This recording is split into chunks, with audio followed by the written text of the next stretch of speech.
Good morning, good afternoon, good evening to the IHF members joining us from across the world, from here in a very tropical, hot Geneva, Switzerland. On behalf of the Virtual Care Special Interest Group, in collaboration with Apollo Hospitals, welcome to the webinar. As some of you know who follow our other activities, this year the Special Interest Group is building on its successful Conversations in Virtual Care series from last year. The recordings are available if anybody wants to check back on the IHF website.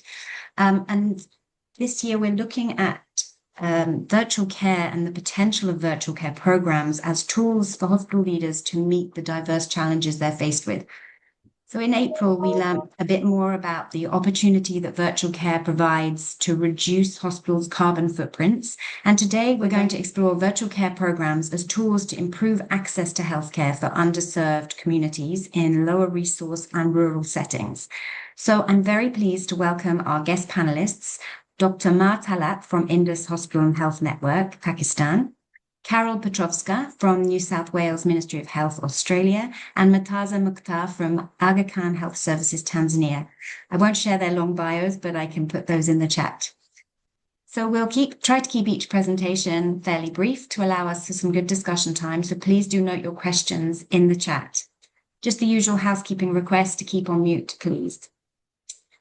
So now it's my pleasure to hand over to Dr. Sai Praveen Haranath from Apollo Hospitals Group India, who is the chair of the Virtual Care SIG and the chair for this webinar. Dr. Sai, over to you. Thank you, Alana. Thank you, everyone, for joining in. I'm sure it's a busy day for all of you. It's the middle of the week, and I'm sure there's patients to see or files to sign and things to do. But really appreciate those who have taken the next 35, 45 minutes or so to join us. And this is a question that I think I've played in my head many times. Can virtual care actually solve healthcare disparities? Can it actually solve access issues? And to really discuss that in a little more detail today, we have some excellent speakers, and they will self-introduce themselves, but we have a representation from 3 continents at least, and I think it'll be really interesting to learn about the examples of things that have been done.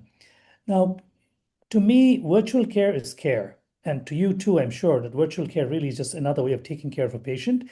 And after COVID, virtual care has been normalized to a great extent in the sense that it doesn't really matter that the technology is only a tool, and you're really in the middle of taking care of a patient in person. Your next visit can be a virtual visit.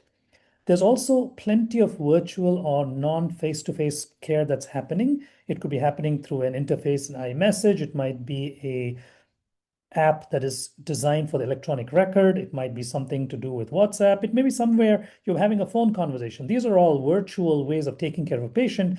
And nowadays, it might even involve not seeing the patient, but getting signals from a patient. We're actually getting the vital signs that are feeding into a platform, and you're helping manage a patient's chronic illness or acute illness that way. So there's multiple ways to look at this, and I think the disparities are gigantic. If you've heard me before or seen what I put up on LinkedIn sometimes, the number 4.5 is something very interesting. 4.5 billion humans do not have access to essential health services. That's half the planet, more than half the planet. And it's a WHO statistic. And if you look at that number, there is no real way that you can physically solve and serve everybody who needs care, especially as people get older. The other number that pops up in my head is the number 28, and that's for India. The median age of India is 28, which means that there's about 1.2 billion Indians getting older in the next 30 years. Similarly for Africa, and similarly for many other parts of the world. And when you look at those numbers, it really looks at how do you deliver high quality, intense care that may be required without having to increase the number of people who can do it, because the number of people retiring, the number of people who are doctors and nurses who are going off the workforce keeps increasing.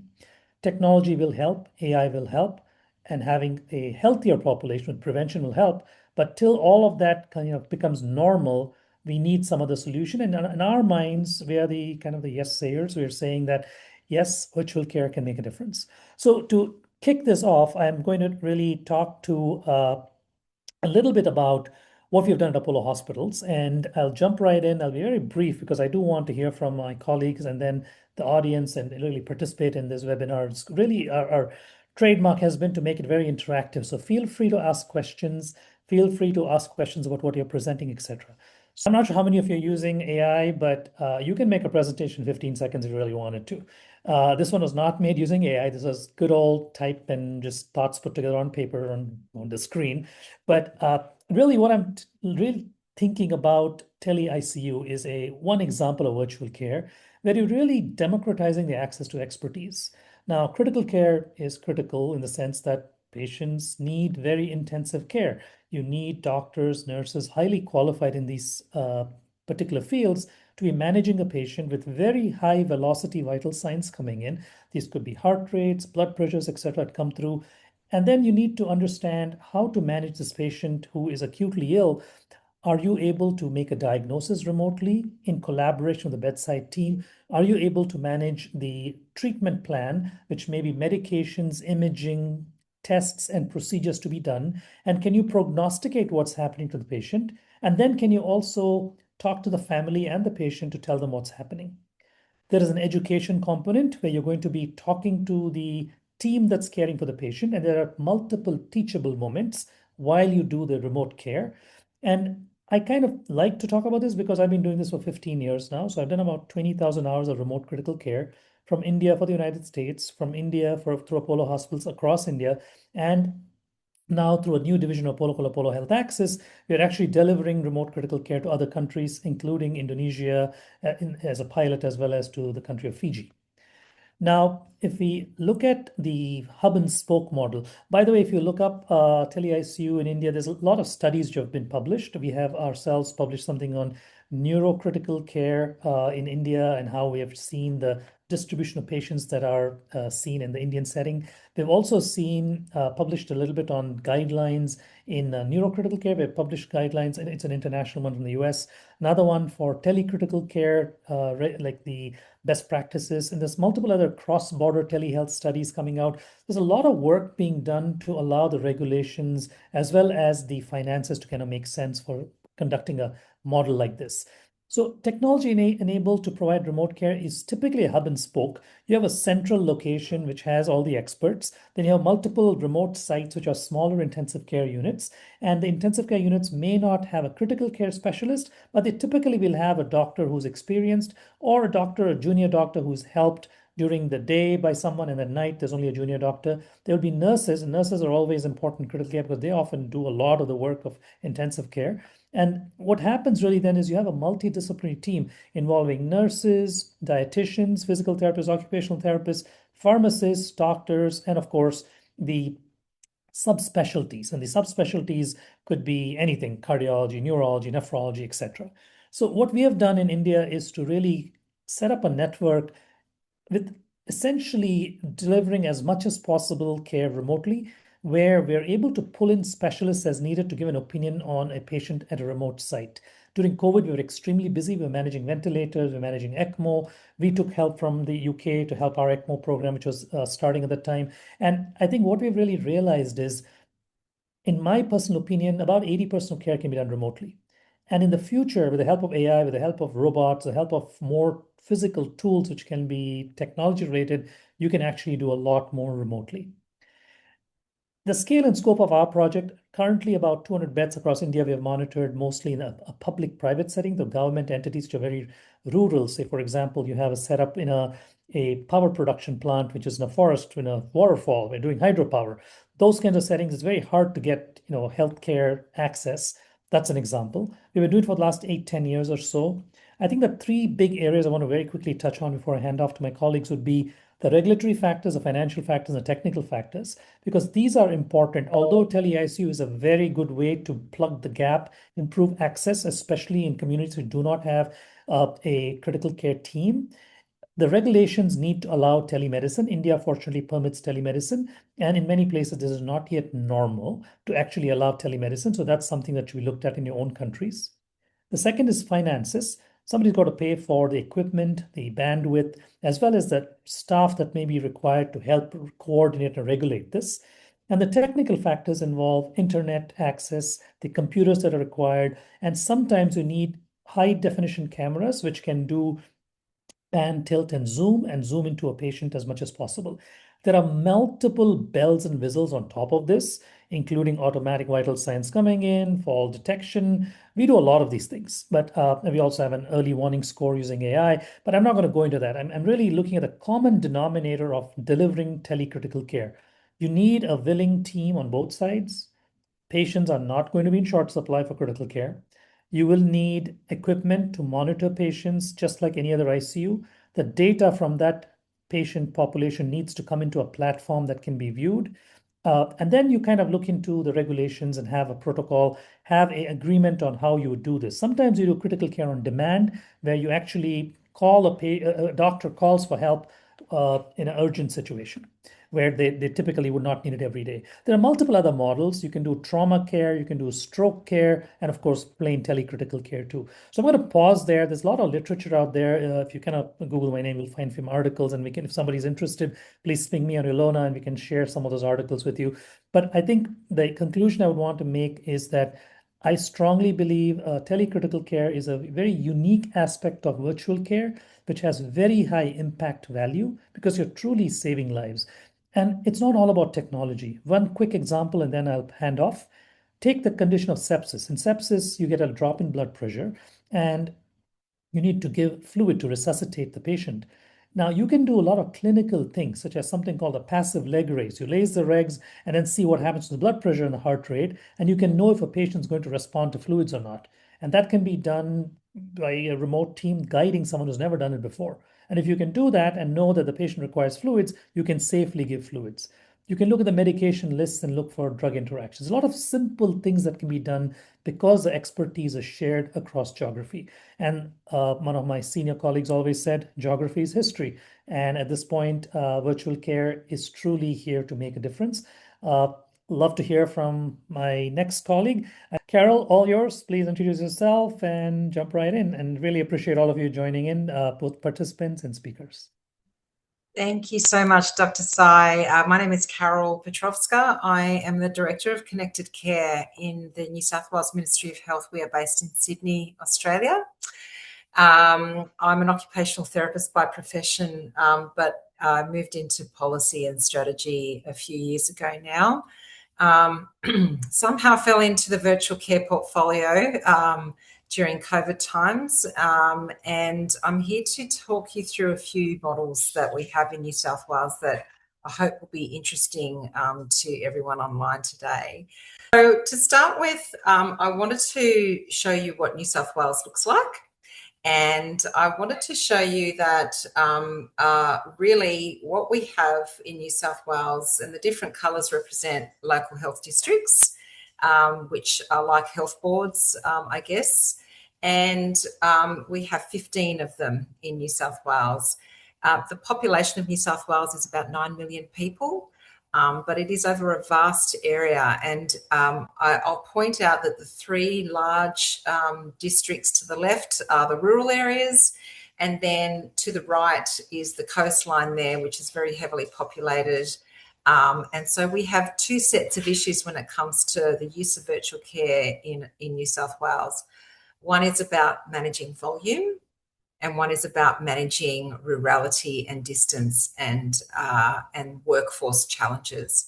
But both of them are about access. It's just a different set of problems. So I'm very clear about the way we talk about our virtual care models, because it's about unlocking wicked problems. They just look different depending on where you live in New South Wales.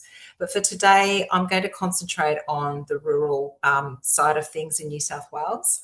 I have three models to share with you in the few minutes that I have to present. The first one is the Virtual Rural Generalist Service.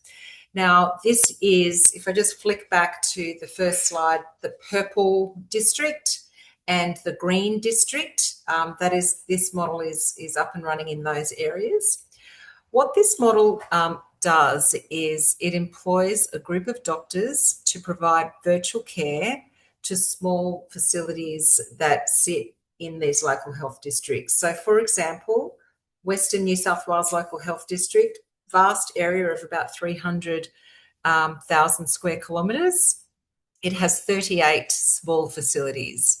Now, back in the olden days, I'm old enough to have still been around and working in the system at this time, but before virtual care, quite often these small facilities would close because they could not employ doctors and they had no way of covering the patient. So you would often see in the media, this hospital's closing this weekend, women can't go there to birth, or this hospital's closing and the community can't access the care that they need close to home. So that means they have to drive 2 hours in an emergency. We no longer see that because the Virtual Rural Generalist Service provides virtual care cover for those facilities when there is not a doctor on site, and they use remote patient monitoring to manage the patients and collect clinical observations several times daily, just as a nurse would face-to-face. They do ward rounds using workstations on wheels with video conferencing capability, and it's just like having the doctor there. So that's the first model. They no longer have hospitals closing. I will point to some data in the bottom of the screen. The coverage is high, but the costs increase. The cost of doctors increased the cost to the district. However, when we did some health economic evaluation, we found the overall cost was very favourable for this model because it factored in the cost of people not being able to access healthcare and chronic disease, etc. So that's the first model I'm going to share today. The next model is our virtual urgent care service. So it's at a different part of the care continuum. What we have found is, again, patients at around the triage category 4 or 5 level, so the lower end of acuity, had challenges in accessing emergency departments because they're too far from home. They're often low-level issues. So what we do is we have a statewide phone number that people call. They get triaged by a group of nurses that take those calls. And then if they are of an acuity that sits at that lower end of the triage scale, they are referred to 2 hubs in the state. One is in a rural area that is staffed by clinical nurse consultants, and a FACEM is available if care is needed to escalate. And they are seen via video call and provided e-prescription and managed while they're at home, so they no longer need to travel to a facility. There's 2 streams to this model of care. One is the patient is referred directly to the virtual urgent care service. The second stream is something that has occurred rather happily but somewhat unexpectedly, and that is we also have our emergency call number. It's 000 in Australia. It's 911 in America. It's different numbers in different countries. But we also have an issue in New South Wales of people calling 000 when it's not an emergency. And so this model of care, we have also introduced a way to manage those non-emergency emergency calls, and they are sifted through and assessed at our ambulance centre by paramedics and emergency care paramedics on call, and then they're also referred to the New South Wales Virtual Urgent Care Centre if they have the disposition of a triage category 4 or 5. So that was somewhat unexpected, but very welcome, and that's actually been a really significant activity boost to this service. The last model of care I'm going to go through is the Virtual Psychiatry Hub. A very unusual set of circumstances. This one came up, and it's a little bit like the unexpected nature of COVID. You don't know what you're capable of until something unexpected comes up, and then you create something that no one ever thought was possible. So what happened in New South Wales, I'm not sure if this rings true for anyone else online, but there were some really significant industrial issues around remuneration for psychiatrists, and we lost about a third of our psychiatry workforce in the space of a few months. And what that meant for our small facilities and our large facilities is there were no psychiatrists available on call for a significant period of time. And so, again, our Western New South Wales Local Health District, who is very savvy in the use of virtual care out of necessity, even pre-COVID due to workforce issues, set up a hub of psychiatrists that take calls from emergency departments from all across the state, where there is a mental health clinician supporting a patient. And normally, pre-industrial issues, a phone call would be made to psychiatrists on call, but now there is a central hub that's staffed by psychiatrists 24/7. And very interestingly, we have evaluated this model, and because the referral to treatment time is about 30 minutes, and it's a lot shorter than what many would have to wait for if a psychiatrist was on call. The patient is treated sooner, and their condition has less chance to deteriorate. So the outcomes for patients in this model have proven to be quite positive. Just for the purposes of time, I'll skip through the model of care. I'm happy to share these slides, but I want to end with the patient experience survey. We have a bureau in New South Wales that is an independent bureau that tests the success or the gaps in our health system through significantly well responded to surveys. It's quite a big organisation. And we tested the patient experience of virtual care in the non-admitted space. And what we've seen has been really fascinating to I guess, manage the narrative that virtual care is a second best, or it's not quite as good. And some rural communities have initially, they fed that back. Oh, you just don't want to invest in us, so you'll give us virtual. That's second best. We deserve better. That is some anecdotal feedback that may feel true for some people, but in order to scientifically test that, we asked the Bureau of Health Information to survey a large portion of people. And I'm very happy to say that over the 4 years that this has been done, it's done annually, the level of satisfaction has been very high and maintained at a really high level. So I think the critical issues that have come out is for clinicians, the more you do it, the more comfortable you feel. And for patients, it's about connectivity and being able to have trust in the care provider. So that was some good lessons learned, but I thought I would share the patient experience, which has been very positive. I will leave it at that. Thank you. Yeah, that was super, Carol. Thank you so much. Several questions come up, but we'll hold them for later. I was very impressed with the very structured way that you have organized the whole service, and that's something we should all learn from. Moving on, I believe Dr. Talat has made it in. Welcome, Dr. Talat. In the interest of time, we're going to have to restrict about 5 minutes or Dr. Talat. If you can share what you do at Indus and a little bit of the overview of how you've been managing the Community Health Directorate using virtual care, very happy to hear that. Thank you.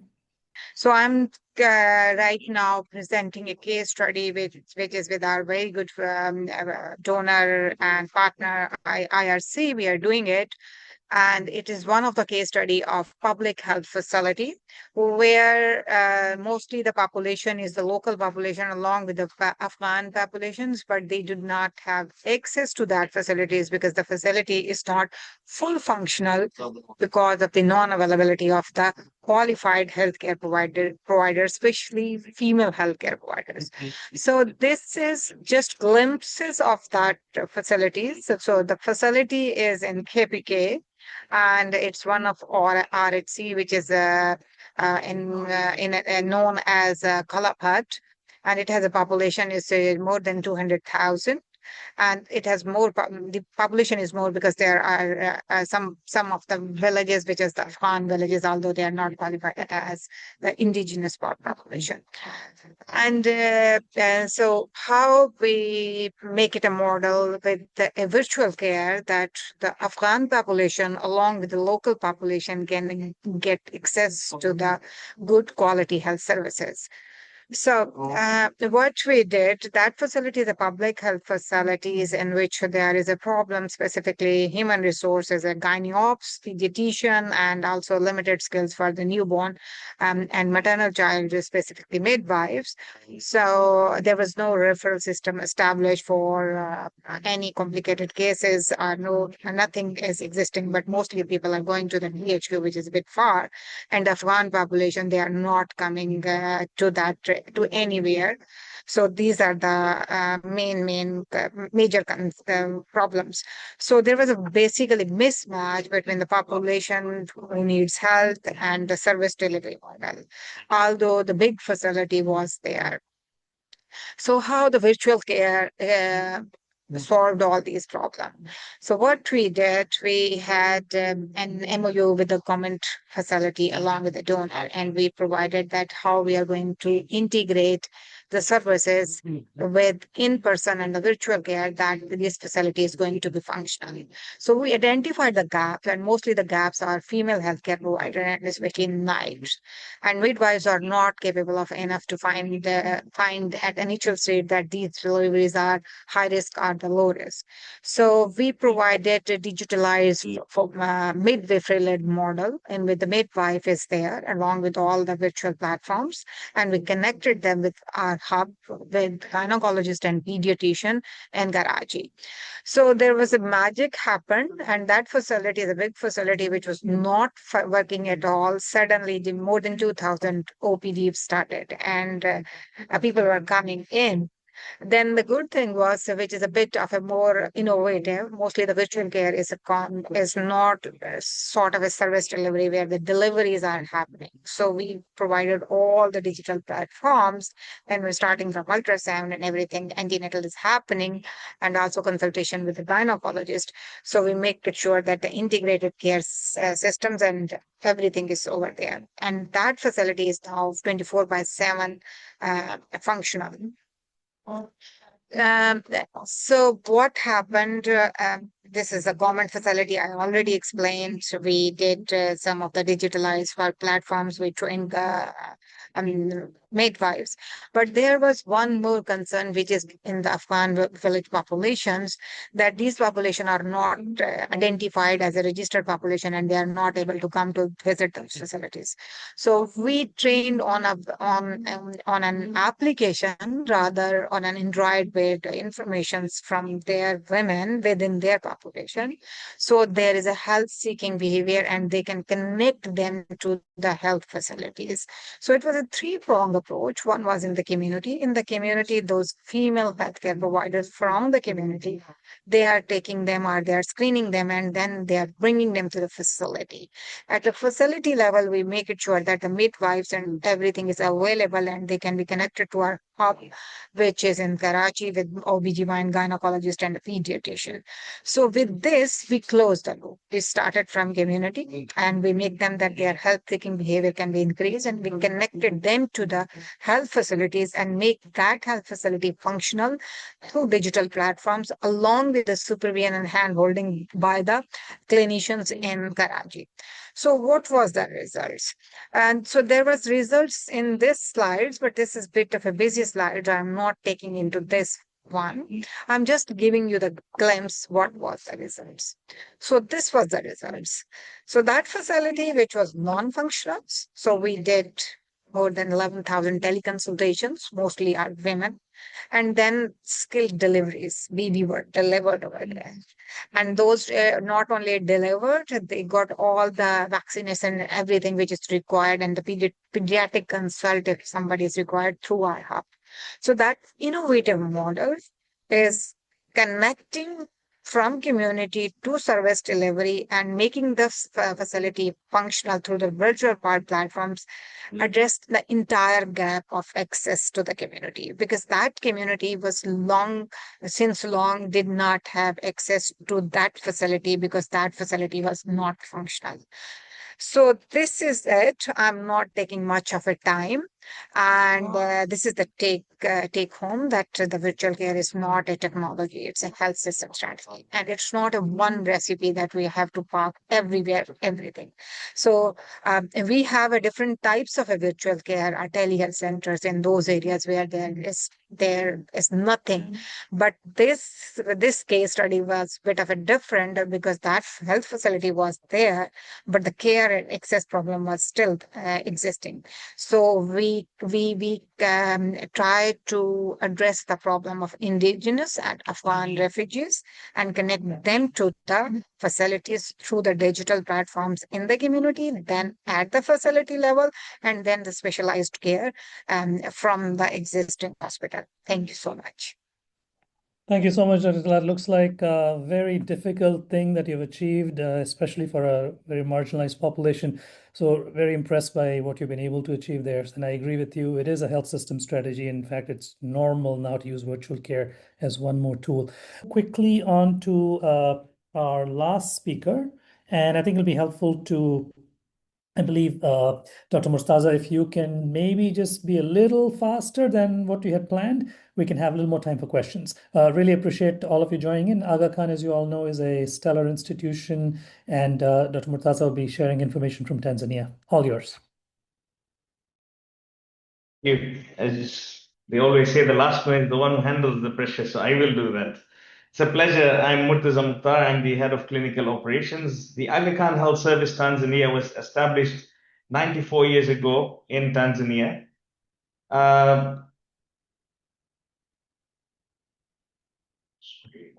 Going to the next slide. Yes. So in Tanzania, we are a healthcare system with two main hospitals, one in Dar es Salaam and the other one in Mwanza, and 19 polyclinics across 15 regions in the country. So we basically work in the hub and spoke model, and we've got a sub-hub, which is the Mwanza, taking care of the 5 cluster polyclinics surrounding it, and the main hospital being Dar es Salaam. In 2022, the statistics of Tanzania showed that the population was 62 million.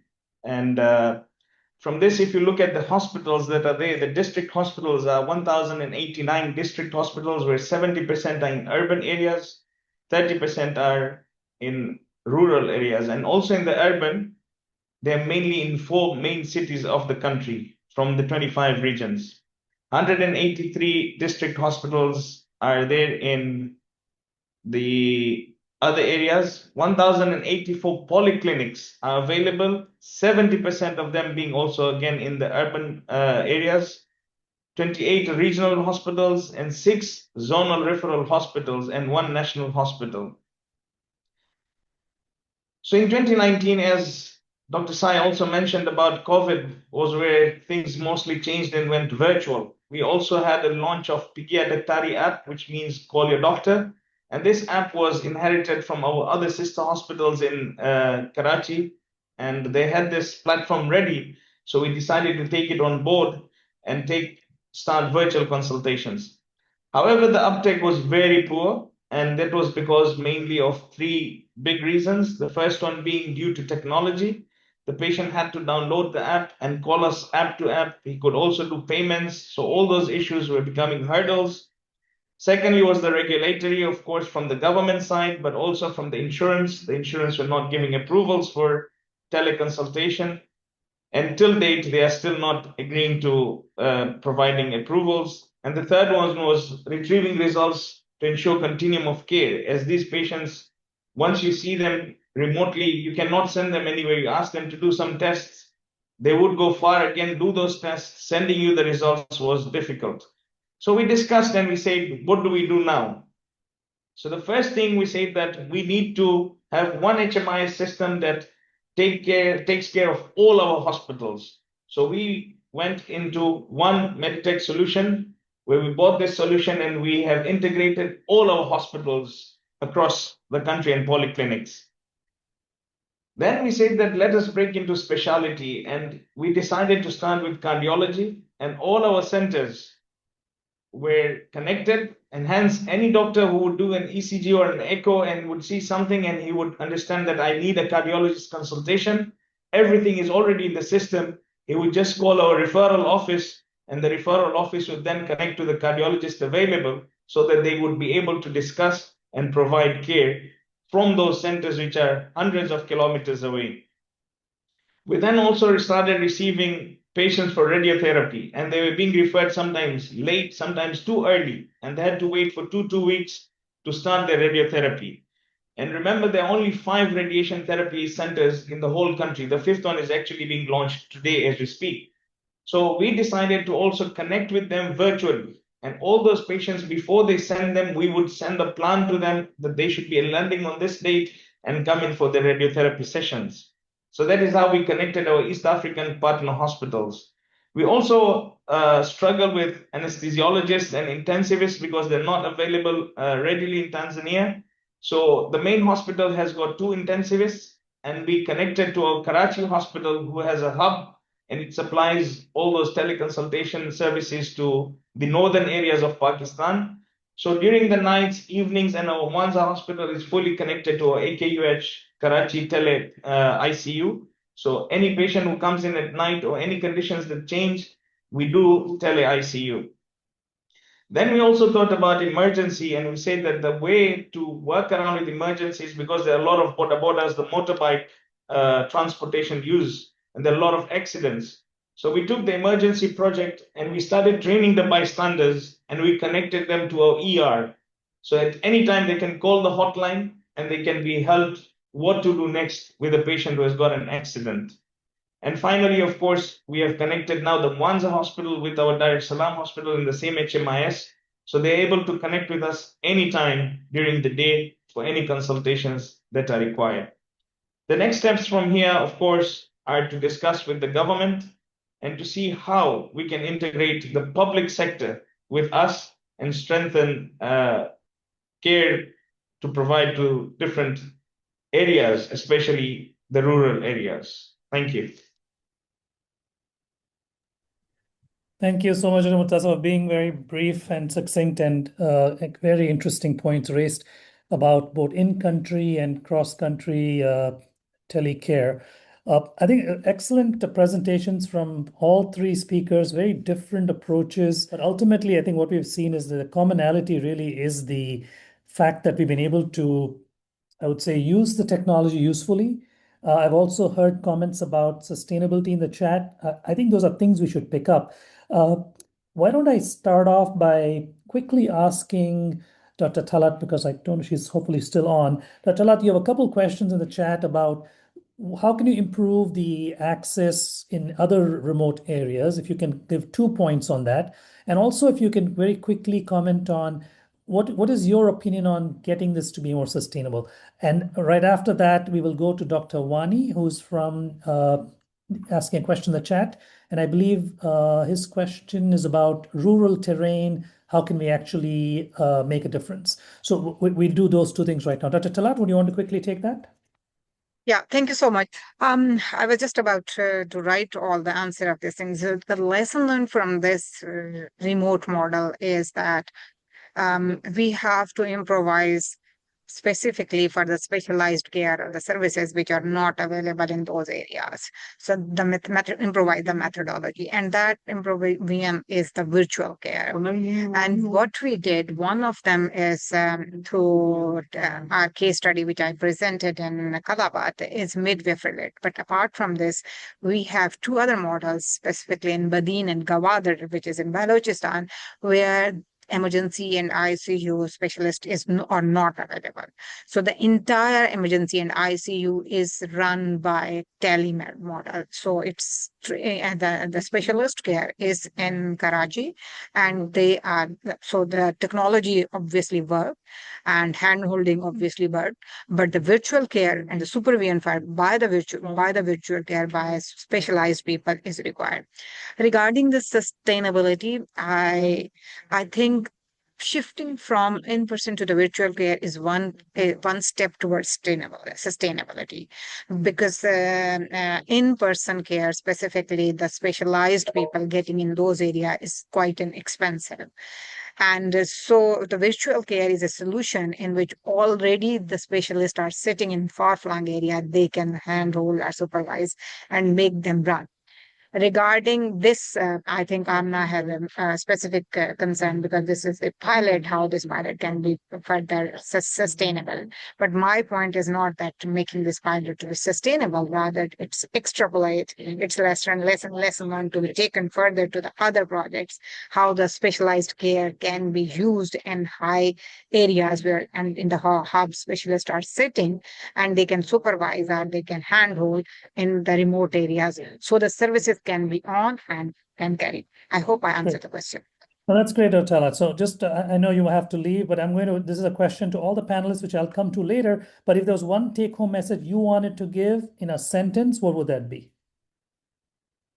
So the one thing is providing the services is the main goal.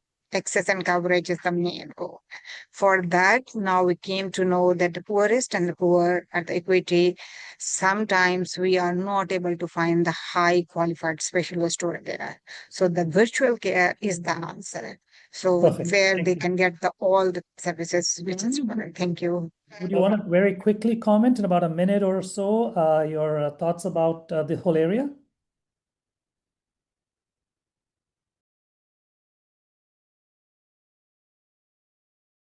Ilona, are they able to speak through the interface?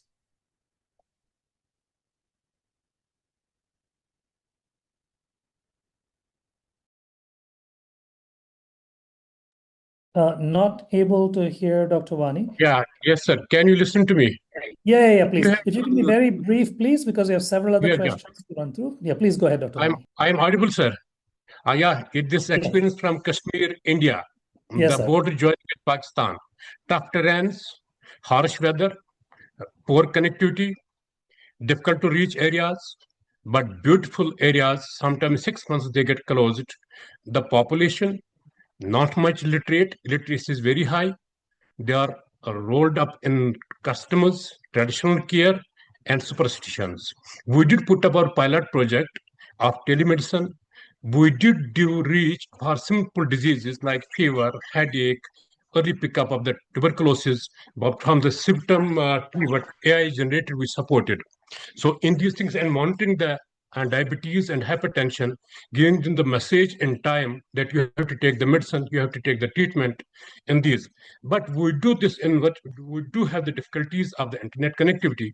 We do have this illiteracy, all cannot use the smartphones. We do have the difficulties of sometimes the security barrier. So we did come over many benefits to these areas in addition to having the outreach programs in these tough areas. But we do have the suggestion that our armed forces are guarding them. Internet connectivity can be supported by them because they have the satellite gadgets which can connect.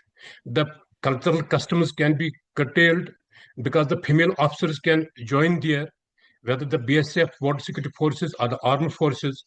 The government doesn't have so much infrastructure. They cannot do it much.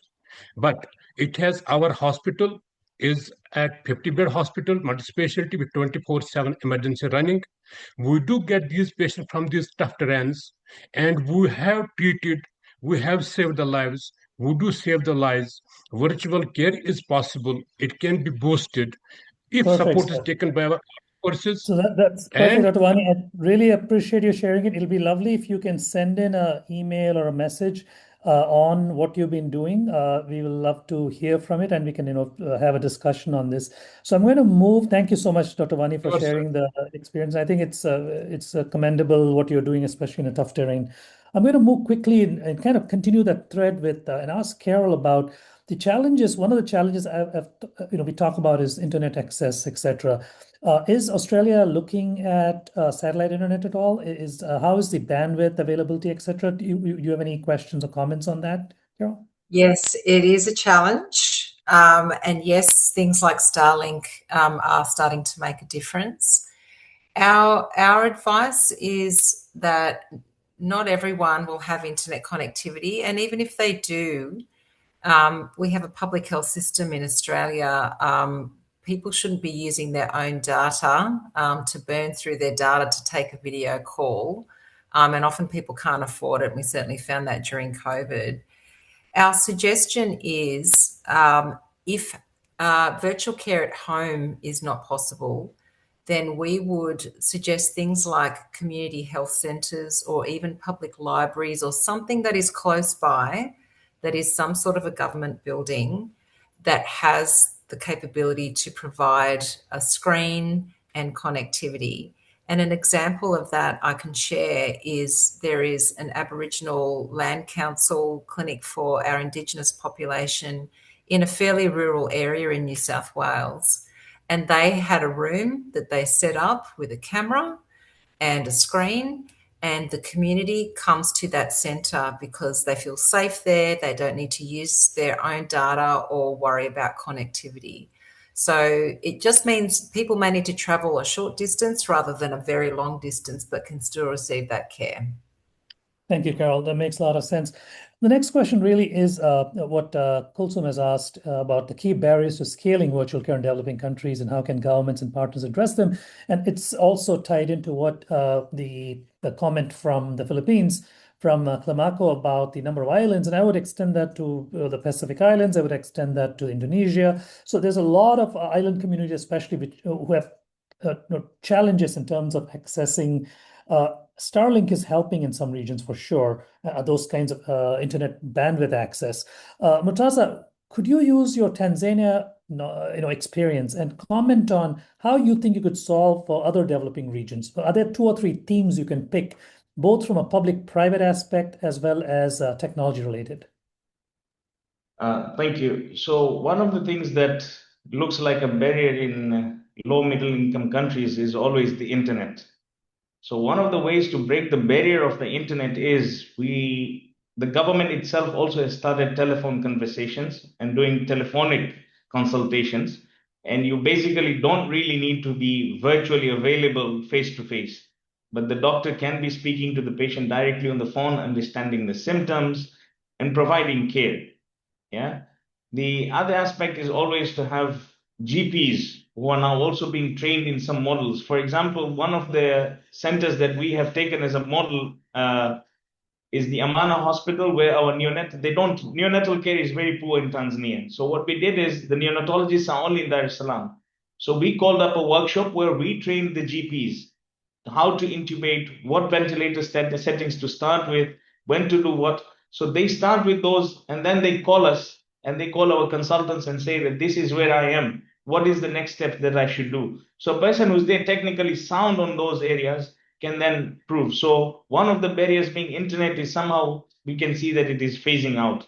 And of course, the other thing is where the government is working now, it's implementing an HMIS that covers the entire country. So wherever you go to do a test, the government HMIS receives your CBC. So whoever sits wherever can access your medical records through your national ID and can see your results and advise accordingly. So this is where we are.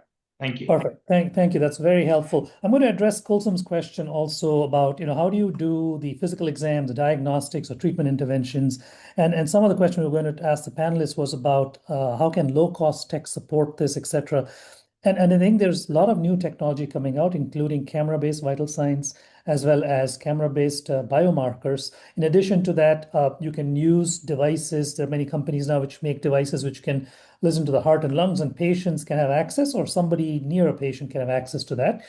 Treatment intervention is a little harder, but if you think of the tele-ICU example, if you have a trained person at the other end, you can supervise them on many things. There are examples for tele-echocardiography, for tele-radiology, of course, and tele-procedures. So those are all happening. Tele-surgery is also coming in. And so those are some of the things which are coming up as solutions.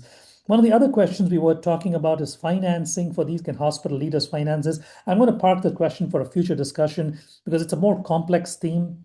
But the general thing is that you do need the buy-in to really from the administrative ecosystem, whether it's public or private, to do that. Dr. Hamid has a question about data privacy laws and can anyone access your lab results, regulatory requirements?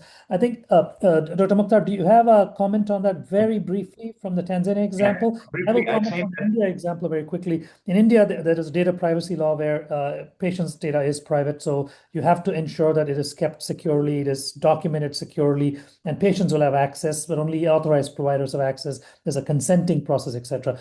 In Tanzania, how is that done? It's the same process. So you have to consent that you are allowing that your results go to the national portal where any other doctor who wants to do a virtual consult can then be able to view those and then give you a decision on that particular area that you are. So that is something that is in the making, and that is the bylaw that you have to consent. Got it. Thanks. And Carol, in Australia, I'm assuming it's very stringent how this is done, but I did have a secondary question I want to ask you from your presentation about the psychiatry bit. When is the new mental health law that's coming in, or the government, I think, is doing something in mental health in Australia? There's a new kind of a funding mechanism, etc. Is that going to impact how virtual care is done for psychiatry, you think? And of course, the other bit about data privacy. So I'll start with data privacy. Yes, very stringent laws, and any kind of equipment that we purchase or buy, the vendors need to show their compliance with cybersecurity requirements. I'll go to the second question. No, in fact, mental health were the leaders in the use of virtual care in New South Wales, and I think will continue to be so. They kind of showed us how it was done. So those laws won't affect the use of virtual care in mental health. Got it. Perfect. We're almost at the end. I don't see any more major themes in the questions here. Really appreciate all the comments from folks from, I believe, Tanzania, Philippines, India, and also I think Pakistan, and I think, of course, Ilona from Switzerland. But I had one more question to ask the panelists if they could very quickly have another minute for that. Now, let's assume that we have solved the technology question, we have solved the finance question, we even solved the expert advice question. I'll share my example and then you can comment. So I believe patients like virtual care. They like the access, they like the convenience. If they are able to trust the authenticity of the advice, as well as they know that there is a follow-up plan, I've seen it work even in the critical care setting in the middle of a very critical event. Comments from Murtaza and Carol. Do you have thoughts on this patient perspective and the trust that needs to be done, especially in communities where they may not have good access to care? Yes, from my side, 100%. We have seen a lot of trust that is coming from patients and satisfaction, and also time saving. Somebody has to travel hundreds of kilometers to meet an oncologist, and just to be told that you have to wait for your radiation. So we have seen a lot of trust and a lot of satisfaction from patients. Thank you. Got it. Carol? I think the trust in the service is building over time. And I think for people that have had a good experience, which is quite a lot from the measures that we've had, it has been life-changing from a access perspective, but also from a social perspective and people with care responsibilities. Perfect. So we're almost at the end and really appreciate everybody sharing their thoughts. And Carol, your one take-home message, and Murtaza, your one take-home message?